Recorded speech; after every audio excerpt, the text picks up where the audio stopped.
What's up, DAW Nation? My name is Wyatt Troy. I make music as come nightfall, and I want to welcome you to episode 51.5 of Behind the DAW, where we usually interview music producers, artists, music industry experts, singers, songwriters, sound designers, and everyone else in between on an emotional, philosophical, artistic, branding, marketing, and overall music business basis. But as you noticed, this is a 0.5 episode, and on these episodes, we take the audio from our YouTube series In the DAW, where we invite music producers to come and dissect their songs in real time, and we put it into podcast form so you can partake of it on the go and get that perfect combination of emotional and technical knowledge. Now, of course, if you would rather watch this type of content rather than listen to it, no problem. Go ahead and head over to YouTube and type in the DAW multiplier. There will be a whole list that's going to come up. Also, it's important to note that we actually are moving that series to its own YouTube channel, and that channel is called DAW Nation. As of June 26, 2019, we are going to move over solely to that YouTube channel. So make sure to go over there and subscribe if you're more so interested in watching In the DAW. But if you just want to listen to it, guess what?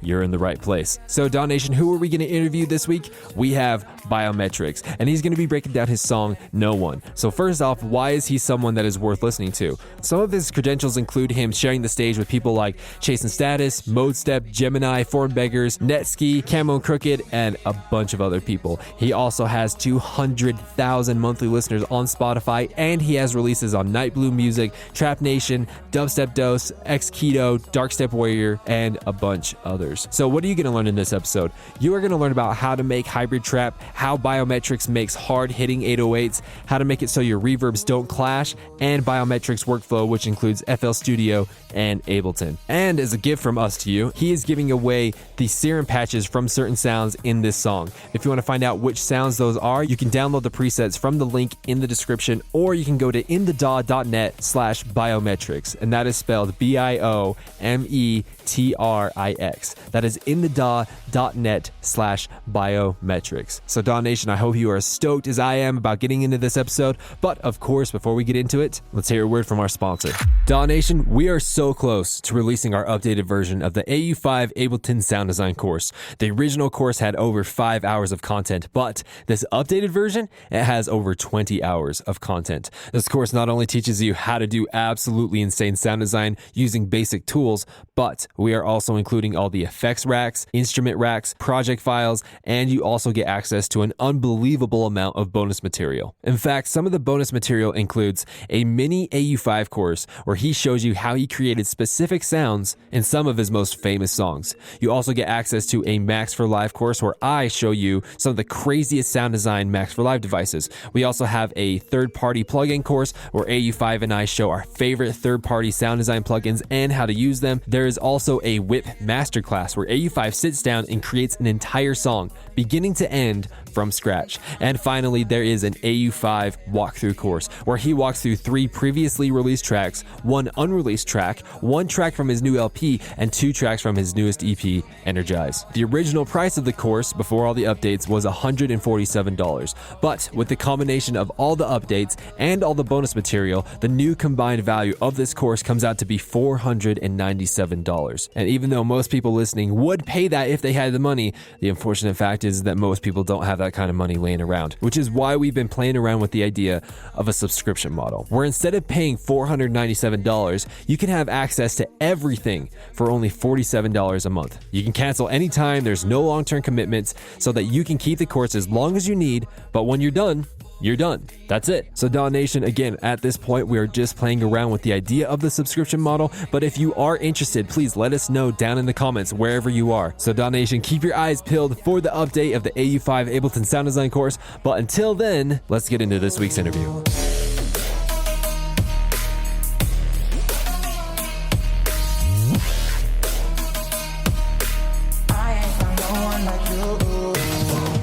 Honestly, what I love to start with is to start with the melodic pieces. The melodic pieces to me in a song are kind of the DNA, like everything kind of builds off from that. So tell me about your melodic pieces. Like, how did you write the melody? Did you come up with it as a sample? Where did the melody of this song come from? It's kind of a funny story with this track, actually. So this track is kind of a combination of 2 different tracks that never made it to like a final track. So they kind of got taken in to make this one track. So yeah, so basically melody-wise, I play everything in, like it's Fruity Loop, the piano roll is pretty good, but yeah. But for example, like that glockenspiel sound at the beginning, you know, Omnisphere is an absolute classic for a lot of these sounds.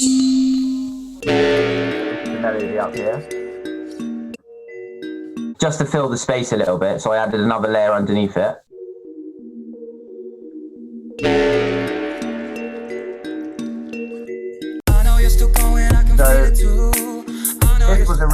This beat was originally for a remix. I can't really say who it was. Originally going to make it out as a remix, and then I took this top line, the vocal top line here from another track that I wrote, and sped it up because it was originally a 140 piece. And then from there, just started building a track really. So, landed on this sound here for the drop.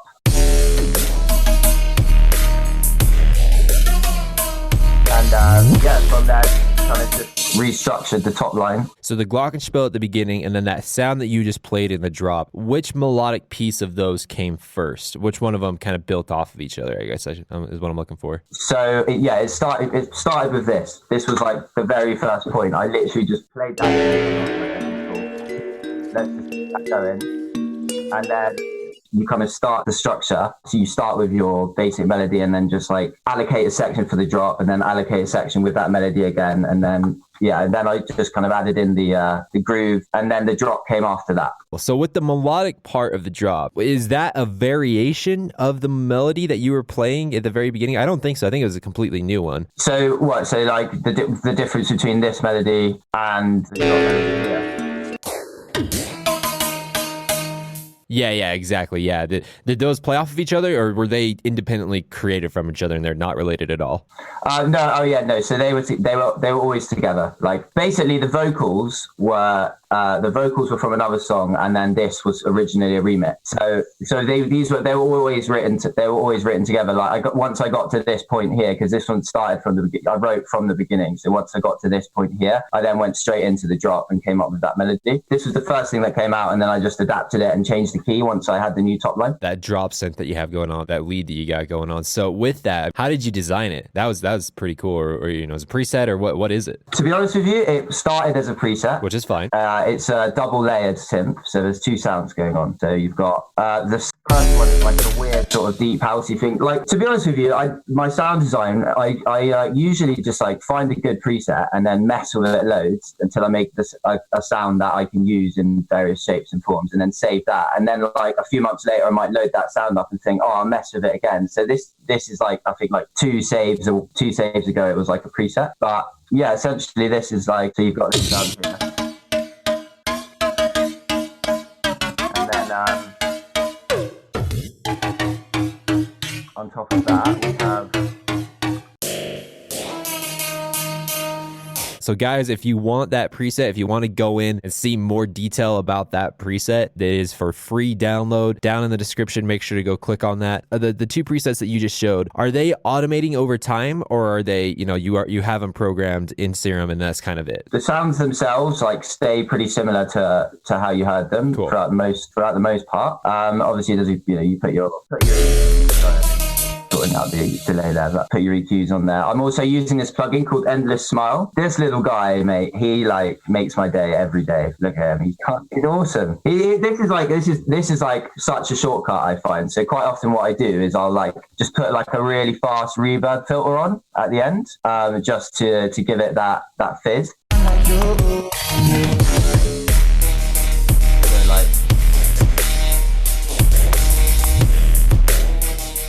So essentially what's happening is at the end of the phrases, the synths are automating the cutoffs up high here. Like here. And then you've also got like the 808 doing an attack pitch bend just underneath, just to give a bit of a weird wobbly sub feel to it. So on the downbeat, you have like that big kind of hornish, kind of synth sounding sound. What is that? This one.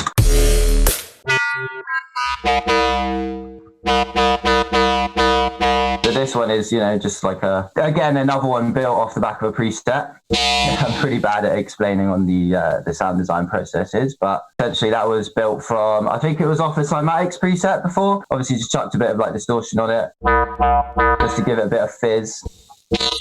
Give it some anger, just chuck the tube amp on it. Yeah, and it was like, obviously originally it was a bit more of a dubsteppy like. But then I just chucked it down to there, and there we have it. So a question that I get a lot when people are making like a, like this kind of like hybrid trap kind of vibe, when you have, obviously in the drop, you have your big, thick, meaty 808s, but then, like this lead that we were looking at 2 questions ago, the lead that we're going to be giving away on that one, you got some reverb on it. And a lot of people, what they say is that when they have these big leads with these big reverbs on it, they find that the reverb just gets messy way too quick and gets way too muddy. Do you have anything to remedy that, or what do you think about that? What, just in terms of it clashing with the bass and all the extra space? Not necessarily clash. It's kind of like in bar 1 when the lead comes in and it explodes into reverb with the lead, right? The lead is very thick in reverb. By the time the bar 2 comes around and the lead starts playing again, they find that the kind of like the reverb hasn't decayed enough, and so now you got the old reverb from bar 1 now meshing with the reverb from bar 2 in the same lead, and it just becomes like this big, like muddy, messy kind of mess. You know what I mean? Yeah, definitely. I think you've got to be really careful with the reverbs in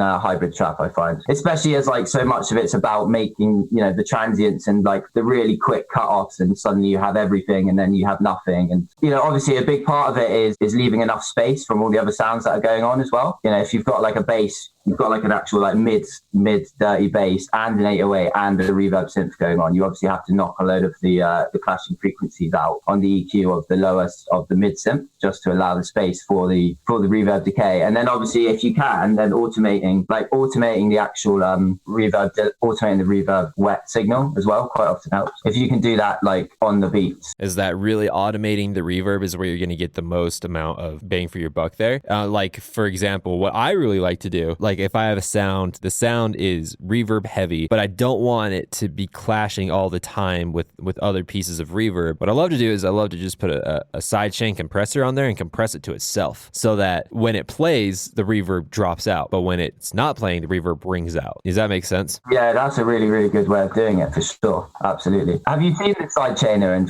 the FL Studio sidechainer? I use the peak controller, so it like links to the volume. I don't know if you've seen other guys doing this is new to me. So that's how I do my sidechain. So you route the sidechain to a controller, and then the sidechain is off the trigger. So I have this trigger here, and every time it triggers, it dips the volume. And then you put that on every kick, basically. So it dips everything out, and then you can set it up so you can trigger it without the kicks. And it's a bit of a long-winded way around it, but like, when you just get into a habit of doing it, and then now it kind of works. Let's talk about that thick 808 down there. That thing is gorgeous. Is that a sample, or did you create it? No, I made that one on Massive. I've kind of had that one. I've adapted that one for years, actually. So yeah, here it is. It's a really simple sound. So it's just made out of your triangle, like your standard triangle sub on Massive, and then you really start to get the differing, like the fat punch when you start playing with the attacks on the envelopes. So for example, there's 2 layers going on here as well. So it's got like a distorted layer at the top as well. So essentially that's how it's made. It's just a simple like triangle sub. Put that square sign linked to your envelopes, and then like you've got this there going on as well. So you've got like a distorted gabba synth on the top as well. You know what I mean? So you put them together, and it gives that like really kind of heavy. It just gives it. I kind of do that for the iPhone speakers because people will be listening to it, and there's no bass. You want something to resonate through. Yeah. Is there anything outside of Massive? But I know that you have a second layer, that the kind of the top saturated layer. But with your sine wave sub, is there anything outside of Massive that you do to it? What with the 808? Yeah, with the 808. Yeah, well, I'm sidechaining it to the kick every time. But apart from that, no. I mean, it's mainly like. It's all just coming straight through Massive. Obviously you got like a tube on there as well, and like a little bit of the clip setting just to give it a little bit of distortion, and then you tweak that depending on what key the song's in and how it fits. But yeah, essentially like it's just sub frequencies really. So it's more about like providing that into the mix and then building other sounds around it to fill it out, like this one. Well, actually, I have got another one thing I was going to like sort of ask actually, like, because I noticed one of the questions you sometimes asked was, what were you scared to put in the song? Yeah. Let's talk about that. What were you scared to put in the song? Yeah, and actually, there is on this song there was a last drop that I was going to put in, and then I didn't because I was like, oh, is it too far off like the genre? I was going to put a drum and bass in at the end. At the moment, the final drop is this. I ain't found no one like you.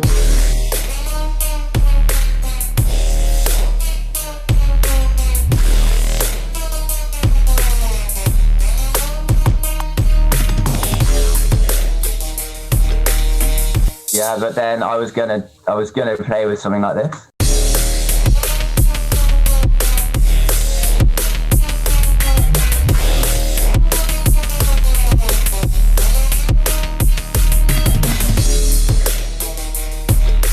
But I was like, nah, keep it simple. So you ultimately decided that you didn't want to do that just because was it out of creativity that you didn't want to do it, or were you scared? It was a fear-based decision that you didn't want to do it. You know how like when you're as a producer, you write the song and then it's about like trying to get it onto as many outlets as possible so you can get as much coverage for the track. So it was sort of thinking, would that put off some of the curators or not? I did notice something when you were playing the final drop that we didn't cover. You had these little like dubstep growls that come in here and there. Can we talk about those really quick?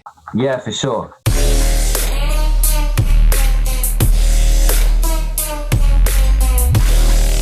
Oh, this one. That is a preset, that one. Yeah, that was a preset. And then, yeah, it's got a bit of decapitator on it because obviously that just makes it. And then it's just, again, like we automate the reverb here and there just to give it some more depth, like Endless Smile changes all.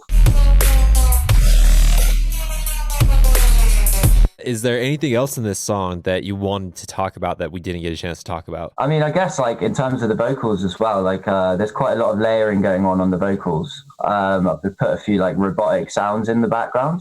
There's too many people go through their life without a lifeline. You and me got chemistry like nothing in a lifetime. If you're the fire, then baby, I'll be the ignition. We'll be taking over like there ain't no competition. You make me high when I'm feeling so low without even trying. The way your body goes. Yeah, I'm a fool for doing what I do, but I ain't found no one like you. So low.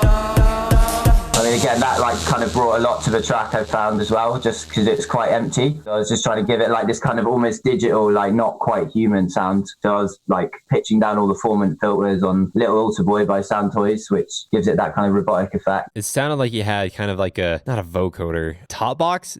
Yeah. Top box, yeah. Yeah, so yeah, I was using a vocal synth for that. Is that vocal synth one or two?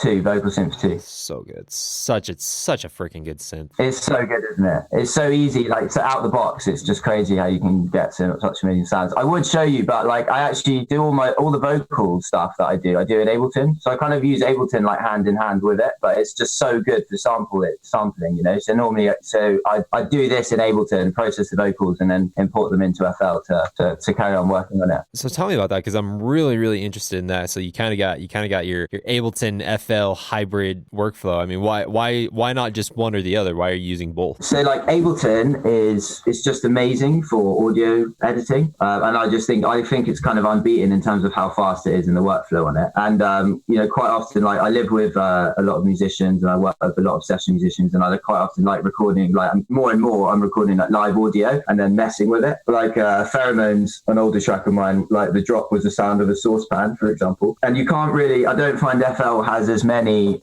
tools for that as Ableton, if you know what I mean. I feel like Ableton just has so much you can do really quickly. So I kind of will do all the audio processing there and then bounce it into FL and then process it further. Do you foresee yourself in the future just converting over to Ableton, or do you kind of like this workflow that you got going on? I think I'm gonna do you know what I'm gonna do this year? I'm gonna put some time in to like really just up my game in terms of finishing songs in Ableton, because I've been using FL for so long, and it's the piano roll is so good as well. I just get like, it's so easy to just go back to it because it's so quick. But I definitely think there's a lot to be said for being being able to nail it in multiple DAWs just for like collaboration and banding your ability. As many of the listeners know, and I'm sure as you know as well, I'm a very hardcore Ableton guy. And so when I see someone that has this, that kind of has like the dual DAW workflow, it's very, very interesting to me. You know, like a Fitch. Do you know who Fitch is?